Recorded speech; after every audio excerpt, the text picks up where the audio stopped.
शेतकरी आत्महत्या एक चिंतन ब्रिटिशांच्या काळापासून सुरू झालेले शेतकऱ्यांचे शोषण स्वातंत्र्यानंतर थांबेल व कृषी क्षेत्राला सोनेरी दिवस येतील या भावंड्या आशेवर भारतीय शेतकरी आजच्या स्वातंत्र्याच्या अमृतोत्सवी वर्षात जगत आहे.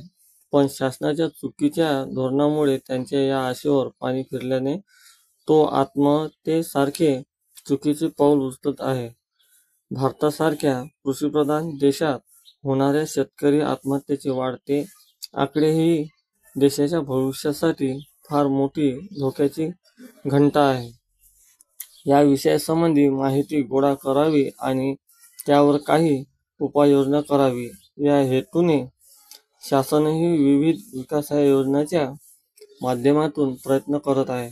पण या योजना शेतकरी आत्महत्या थांबविण्यासाठी कितपत प्रभावी ठरल्या आहेत यात मात्र शंकाच आहे.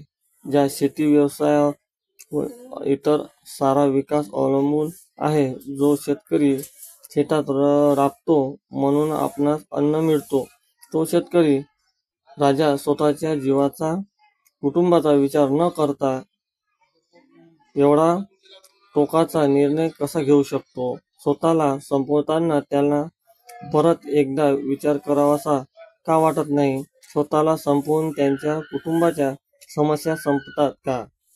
त्याला त्यांचा या आत्महत्येच्या निर्णयापासून कसे परावृत्त करता येईल यासारख्या प्रश्नांची उकल शोधण्याचा एक छोटासा प्रयत्न या पुस्तकाद्वारे केलेला आहे. तरी सगळ्यांनी लाईक करा, शेअर